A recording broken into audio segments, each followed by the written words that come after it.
Thank you, Franz. Thank you very much. I'm very delighted to be here. And especially thanks very much for organizing this exciting conference. My talk, the title of my talk, as it is stated in the program, is Praxeology as a Practice Theory Approach, from Harvesting Olives to Knowledge Labor. But in preparing my lecture for this workshop, I decided to slightly change the title and the topic of this first lecture. Although I'm still determined to deliver at least some remarks on praxeology as a practice theory, I will not, as is stated in the title, talk about harvesting olives. There are two reasons for this. Firstly, I do not know anything about olive processing. I only very briefly referred to illuminating descriptions of Bourdieu on this subject matter in my book. And secondly, I decided to focus on the more epistemological aspects of praxeology in this first talk and to highlight an empirical example for knowledge labor in more detail in my second talk tomorrow. And this empirical example will be the social practices of academic writing, which are at least and on all accounts more familiar, concrete, and tangible to me than harvesting olives. So, two reasons for a slightly change of my topic, of my title. What I'm going to do in my talk is the following. In a first step, I will depict basic features of practice theory in relation to social theory in general. And subsequently, I would like to point out and consider several dimensions and carriers of social practices, which are the topics and which are the focal points of controversy in recent debates on practice theory. Those topics and dimensions are the temporality of social practices, the bodiliness of practices, and eventually materiality, normativity, and meaning in social practices. Those will be the four topics of my talk. So I start with the first topic concerning the relationships between praxeology and social, and what is called social theory in general. Concepts of social practices are commonly used to confront theories of social action and to indicate the reductionism inherent in theories of social action, inherent in the latter. The history of the concept praxis in European philosophy already shows that praxis is a term of wider comprehension than the concept of action. It was, among many others, Hannah Arendt, who in her book called Vita Activa elaborated the concept of praxis by referring to Aristotle and encompassing different modes of activity, like acting, producing, creating, working, and so on. These diverse modes of activity, ranging from praxis to creative poiesis, are what the sociology of practices seeks to access and what the sociology of practices seeks to analyze. The different approaches of so-called practice theory converge regardless of their other disagreements. They converge in one basic analytical decision. And this analytical decision reads, again in my reading, as follows. Social behavior and the processes of social ordering, the basic questions of sociology, cannot be understood and explained adequately by referring to ideas, by referring to forms of consciousness, by referring to norms or to communication or sign systems, but only by putting situated social practices and their aspects of meaning and normativity, as well as their communicative and interactive dimensions, at center stage. Situated social practices should be conceived of as materially anchored in bodies and in artifacts, and being dependent on their participants' tacit knowledge and on their practical competencies. Theories of social practices, therefore, do not emphasize the views, the motives, or the intentions of individuals. Instead, they concentrate on their situated doings in their shared activities. Practice theories focus on the practical sense, the sens pratique, as Pierre Bourdieu called it. They focus on the practical sense that is generated, that becomes manifest, and that at the same time also generates such activities. So sens pratique, or practical sense, is one of the core concepts of praxeology, developed by Pierre Bourdieu. Practice theories focus on the processuality of situated practices that participants are involved in. They center, as Irving Goffman put it in a famous and in a frequently quoted wording in the introduction of his 1967 book called Interaction Ritual, they center, like Goffman stated, and I got the quote right here, they center not then man and their moments, rather moment and their man. In this basic shift, or in this shift of orientation, in this basic orientation, and regarding the question of the constitution of the social, in practice theory, situated social practices are prioritized. According to that, the social, ontologically, is seen as a network of relations of dispersed, integrated, and in many different ways interconnected social practices. Notions like social system, functional role, as well as rational choice, frame selection, and so on, in this perspective are regarded as theoretical constructs, all too often substantialized and reified in sociological discourse. This is why practice theory theories, or praxeology, which is the wording that is more suitable to the praxeological endeavor in my reading. This is why praxeology approaches such theoretical constructs and such notions with distrust.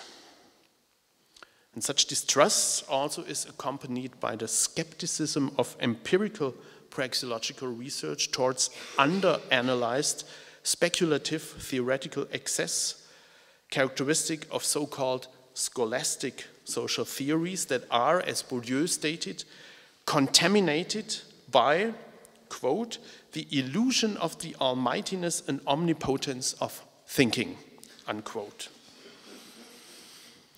Practice theories, in contrast, tend to another methodologically and empirically oriented type of theory, in my reading.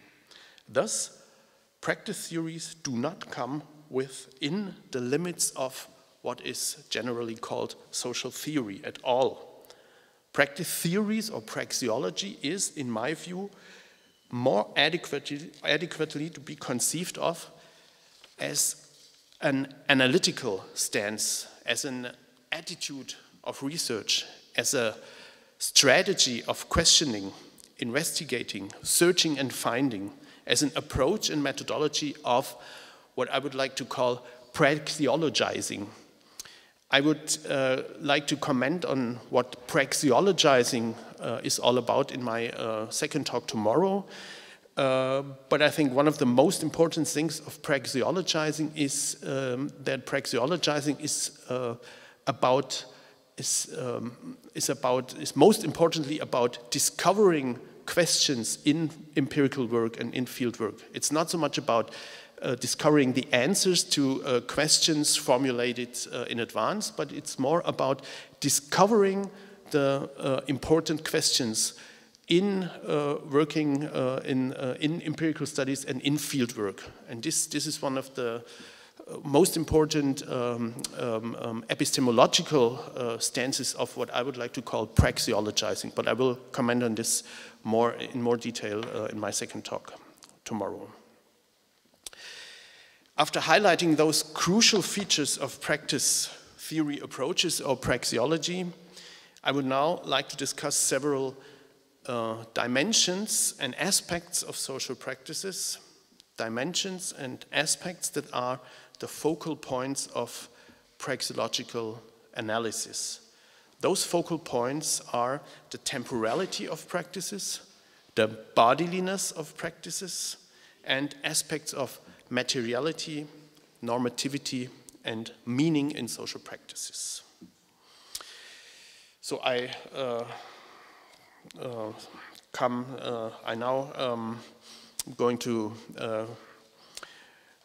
make some remarks on the temporality of social practices, which I think is a very important aspect that is basically considered in the early works of Pierre Bourdieu in his ethnographic studies in Algeria, in a very general way. Practice theory underscores that social practices are concrete events unfolding in simultaneous and consecutive activity. An important characteristic of social events is the irreversibility of their dynamics, consisting of characteristic tempi and rhythms and following certain meaningful directions in time. Activities and proceedings of practices can only ex post, afterwards, be described and depicted in their characteristic trajectories. And this can only be done at the expense of ignoring their situative and their eventful nature. The example of an ongoing football match can hopefully help to illustrate this temporality and meaningful directionality of practical proceedings. Imagine one player passing to the spot where his teammate most likely will be at and will be picking up the ball if he succeeds in overrunning the defenders of the opposing team.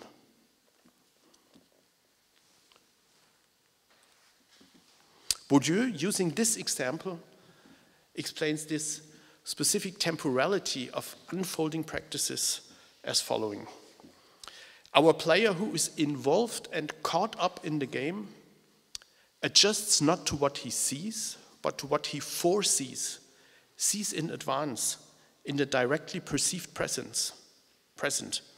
Our player decides on the spot, in the heat of the moment, that is in conditions which exclude distance, perspective, detachment, and reflection.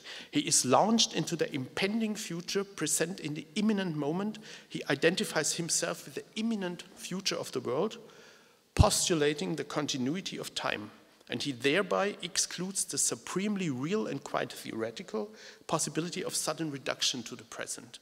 That is, to the past, the abrupt severing of the commitments and attachments to the future, which, like death, casts the anticipations of interrupted practices into the absurdity of the unfinished.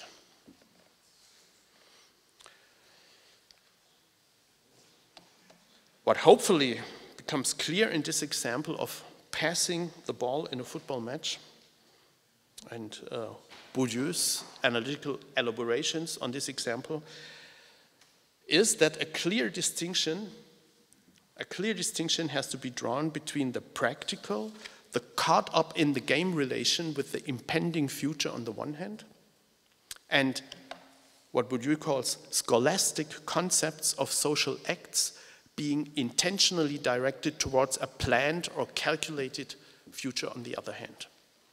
To depict passing the ball in the ongoing game as merely subsequent execution of a plan of passing conceived of in advance is to completely miss the logic of practice of gameplay and to completely miss the temporality of being in the game and playing the game and passing the ball. So there is a certain meaningful temporality and a certain practical urgency of social events and activities, which more often than not is ignored, is neglected, and is blocked out in the analytical explanations of those events and social interactions. And this is because, as again Bourdieu states, quote, "For the analyst, time no longer counts, not only because arriving post festum, he cannot be in any uncertainty as to what may happen, but also he has the time to totalize," unquote. Because, Bourdieu goes on accordingly, science is possible only in a relation to time which is opposed to that of practice. It tends to ignore time and, in doing so, to reify practices. So one of the important epistemic tasks of praxeology is to not to ignore the temporality of the practices we are trying to describe,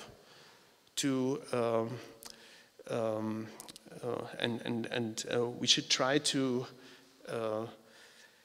reflect on the specific temporality or the specific undoing of time in our analytical concepts. And this is one of the, I think, important and very difficult reflexive analytical tasks of praxeology. So how can the temporal logic of practices be adequately grasped? In a characteristic negative twist of the argument, Bourdieu goes on as follows. In order to understand what practice is, and in particular the properties it owes to the fact that it unfolds in time, it is therefore necessary to know what science is, and in particular what is implied in the specific temporality of scientific practice. So the relation between analytical practices and the practices that are analyzed is always a relation of different temporalities. And this difference in temporality has to be reflexively accounted for. But so what is the specific temporality of scientific practice all about? On the one hand, it is manifest in scientists' time to totalize, as Bourdieu states, being unburdened from the practical urgency of the activities she is studying. But on the other hand, there are also specific temporal burdens and pressures of scientific practices. I think everybody in this room knows a lot of stories about the temporal pressures of practical scientific work. Those are deadlines for manuscripts of manuscript submissions, time limits of project funding, fixed dates for hearings and external evaluations, and the like. A reflexive praxeology of scientific practices, in my view, should also account for such specific temporal pressures of scientific work and the limits those pressures set for the capability for the analytical capabilities of scientists. This is what is also included in praxeology as a reflexive project, as Bourdieu suggested it. I now would like to proceed to my third topic and make some comments on the bodiliness of social practices.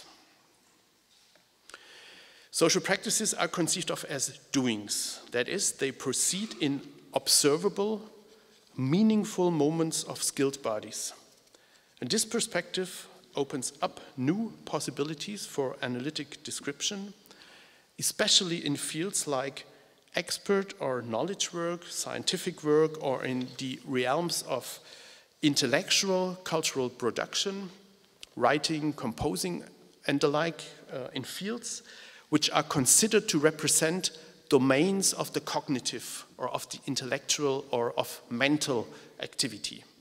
In such contexts, praxeological analysis are able to reveal the reductionism inherent in mentalistic concepts of social action.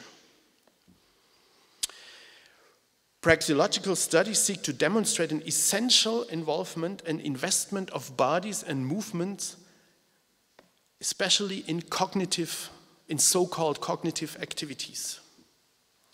In my ethnographic or praxeographic research I did a couple of years ago, I was interested in the uses of the body in practices of programming and software development. By closely observing coding work as it happened day to day in software firms, I eventually discovered that bodily activities and movements contribute to a large extent, to a large degree, to the accomplishment of this kind of so-called intellectual or knowledge work. There are, for example, bodily fine motor skills performed by hand and pencil in constantly scribbling and sketching, some code structure, some algorithms on paper, as well as imagined body movements that accompany the process of finding the right code structure, finding the right algorithms, and so for accomplishing a certain task in programming. Accordingly, such activities are analytically accessed by way of their external, by way of their public, by way of their observable aspects. Praxeographic descriptions depict the body's movements and gestures of teaching, the gestures of lecturing, writing and reading, declaiming and reciting, programming and analyzing, speculating, deciding, and so on. Such descriptions focus primarily on bodily modes of competence, as well as on observable bodily abilities of cooperation, coordination, orientation, and adjusting. In classic approaches, such bodily forms of knowledge are addressed as knowing how by Gilbert Ryle or as tacit knowledge by Michael Polanyi. Skilled and meaningful movements of bodies at once do have presentational aspects. The bodies participating in social practices demonstrate, they portray, the bodies perform and picture, bodies process science, bodies exhibit capacity, expertise, they exhibit competency. Erving Goffman emphasized such communicative functions in his studies of the interaction order. In his studies, the social and bodily visibility takes center stage. In their visual appearance, the participating bodies instantaneously present and they communicate meaning. And this is not a form of linguistic communication. It's demonstrating and performing by meaningful. It's an exchange of meaningful performances of bodies, or meaningful and intelligible performances of bodies. This is what the analysis of Erving Goffman are all about. I'd like to add some critical remarks on this topic of the bodiliness of practices. In my view, there is an interrelation rarely realized between neglecting the body as well as overemphasizing bodily dimensions in academic discourse on the one hand, and the general biased perspective of members of academic culture on the other. The academic way of life is marked by the dominance of language and scripture. Members of this culture tend to totalize, universalize, and project this particular social experience onto the social as such. Thus, the social is depicted as conversation, discourse, or linguistic intercourse of talking heads without bodies. This, because it is obviously unsatisfactory, almost inevitably stimulates a complementary backlash of those other members of academic culture who start to search and discover the body as the unknown, the forgotten, or the other. And in my view, those are the two sides of the same academic or intellectualistic coin. And it is the whole coin that needs to be reflexively dissolved. Therefore, praxeology or the sociology of social practices should neither neglect nor particularly focus on the body. Instead, praxeology should concentrate on actual situated embodiments and, among others, also on the bodily correlates of certain empirical social practices.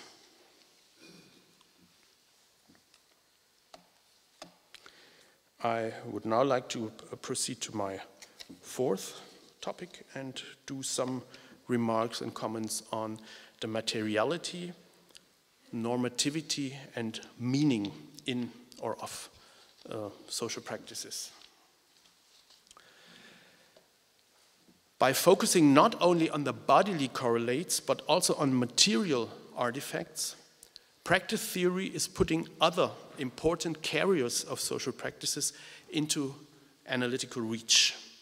There are different concepts developed within praxeology to conceptualize the social impact and agency of artifacts. Artifacts are described to function as carriers or as stabilizing fixtures of practices.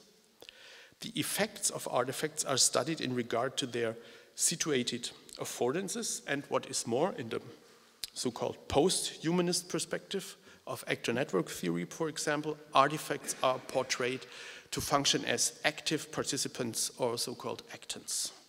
I would like to comment briefly on the concept of affordances, which in my view is very useful in praxeological analysis. I would like to give an example. There are certain specific affordances of the pitch, the grass surface, in the practice of football. The grass surface, the pitch, contributes to the practice in a specific way by providing to be walked on and run over, by providing for certain bouncing characteristics of the ball, by enabling certain movements of the players like sliding and tackling, by preventing injuries and so on. Therefore, the properties of the pitch of the grass surface are properly defined in the rules and standards of professional football. Affordances are realized in practical use, like the affordances of the grass surface. The affordance of the grass surface is realized in practical use, engaging practical knowing how, tacit knowledge, and shared understanding. Affordances are at the same time physical, material, and objective, as well as subjective, because they only exist with respect to bodily and mental capabilities and competences. However, it is not solely the subject that assigns affordances to material settings, things, and artifacts. This is what sets the concept of affordances apart from the so-called stimulative nature, in German, Aufforderungscharakter of things in Gestalt psychology, for example. However, the concept of affordances also does not conceive of things and artifacts to be autonomous actants. In this respect, the difference to actor-network theory becomes quite clear.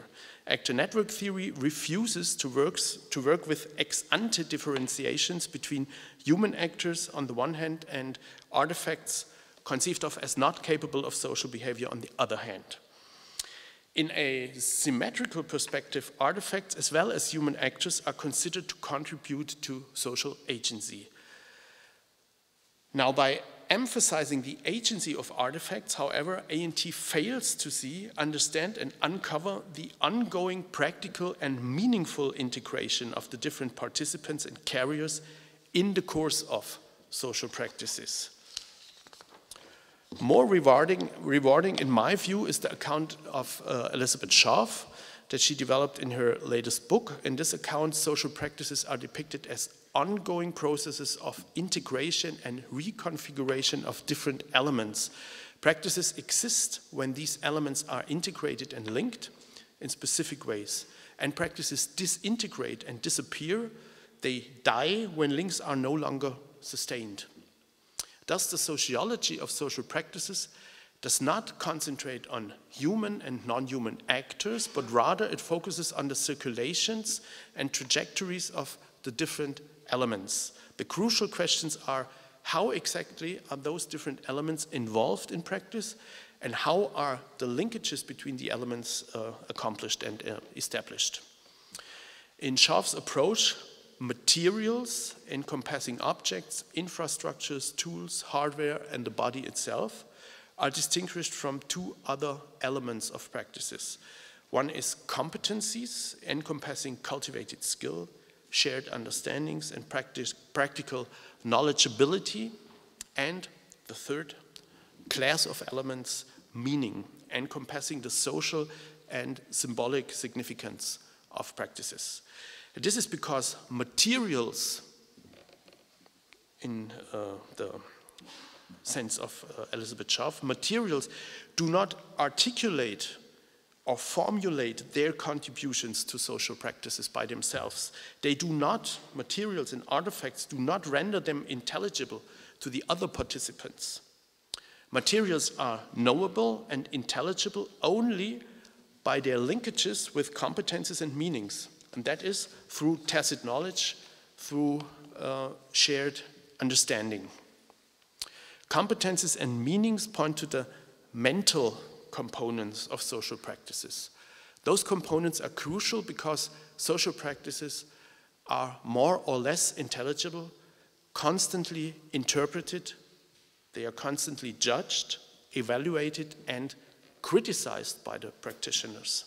As Theodor Schetsky has argued, the mental serves as essential medium by which social practices are organized. Schetsky identifies the mental co-organization of social practices, particularly in regard to practical understanding, practical interpretation of rules, and so-called teleoaffectivity. The status of the mental in social practices can best be conceptualized by way of criticizing mentalist concepts of social action endemic in social theory. So in theories of social action, acting is conceived as an occurrence governed by a type of mental control center located in the head of social actors. In this concept, two distinct realms are in opposition to each other.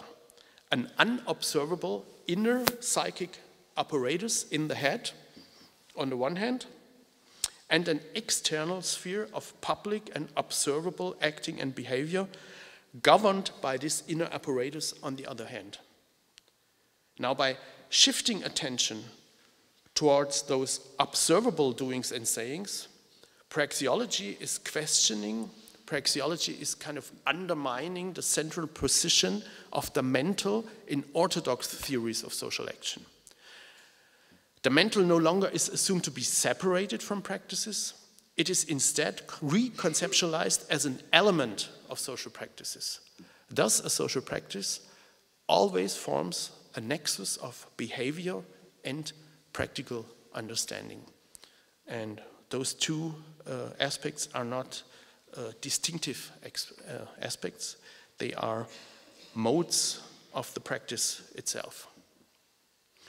This praxeological concept assumes that mental phenomena are always exhibited and expressed in everyday behavior.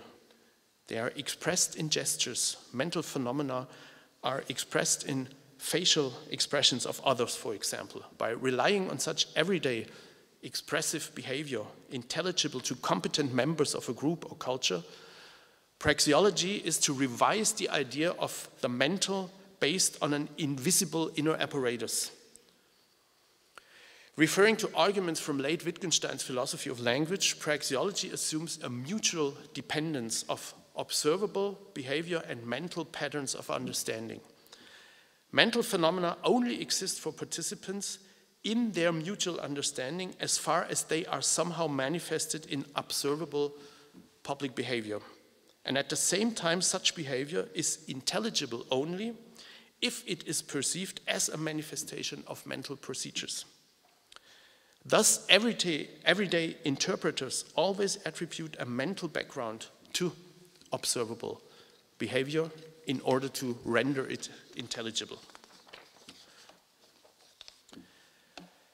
In this view, mental phenomena become analytically accessible by means of participant observation, by means of acquiring the native's or the member's point of view.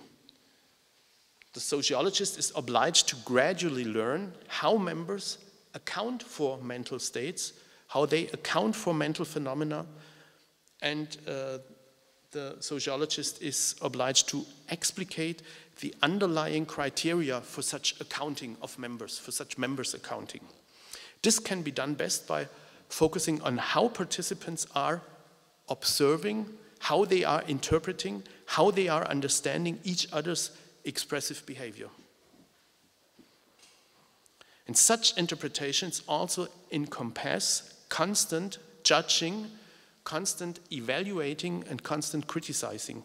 And this is important to keep in mind in order to avoid overestimation of the integration of social practices.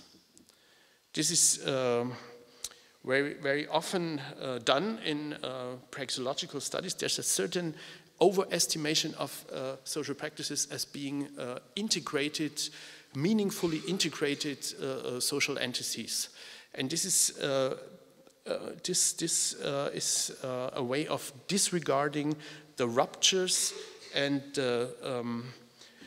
dissent within social practices.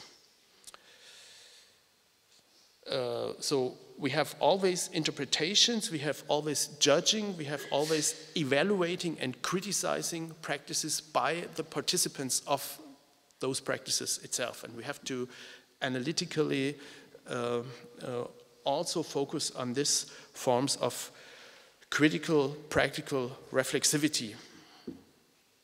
And this is important to keep in mind in order to avoid overestimation of the integration of social practices. With regard to this, it becomes clear that the specific normativity is constitutive for social practices. Practitioners frequently are engaged in critical operations. They are engaged in conflicts, in quarrels. They are engaged in disputes on how something is supposed to be done. They are engaged in conflicts on what it means to do something well, and so on. They are, as Luc Boltanski convincingly pointed out lately in his recent book, participants are, as Boltanski pointed out, capable of producing acceptable critiques and or justifications en situation within the ongoing practices. They are capable of producing acceptable critiques. They are capable of producing justifications of what is going on right now. And they are led, in doing so, they are led by their sense of justice. They are led by their moral senses. They are led by certain forms of shared normativity. So this crucial relevancy of meaning, of normativity, of critique, is what sets practice theory or praxeology apart, not only from post-humanist perspectives like A&T, but also from the epistemology of physical sciences. In concluding, I would like to point this out by referring to an argument of Peter Winch, which he gave in his book called The Idea of a Social Science and Its Relation to Philosophy from 1958, which I consider to be very important for praxeological epistemology. Winch points out that social sciences seek to investigate regularities that rest on a social context of social practices and common activity. Putting the point generally, Winch writes, even if it is legitimate to speak of one's understanding of a mode of social activity as consisting in a knowledge of regularities, the nature of this knowledge must be very different from the nature of knowledge of physical regularities. So it is quite mistaken in principle to compare the activity of a student of a form of social behavior, which we all are in this room, I suppose, with that of, say, an engineer studying the workings of a machine. And one does not advance matters by saying that the machine in question is, of course, immensely more complicated than any physical machine. So the social machine is more complicated than the physical machine. If we are going to compare the social student to an engineer, we shall do better to compare him to an apprentice engineer who is studying what engineering, that is the activity of engineering, is all about. And this double hermeneutic, or this understanding of the understandings of the practitioners, crucial to praxeological analysis, includes uncovering the implicit normativity of engineering in the first place. It includes uncovering the normativity of engineering, as well as it includes accounting for and carving out the critical competencies of engineers. Thanks very much for your patience.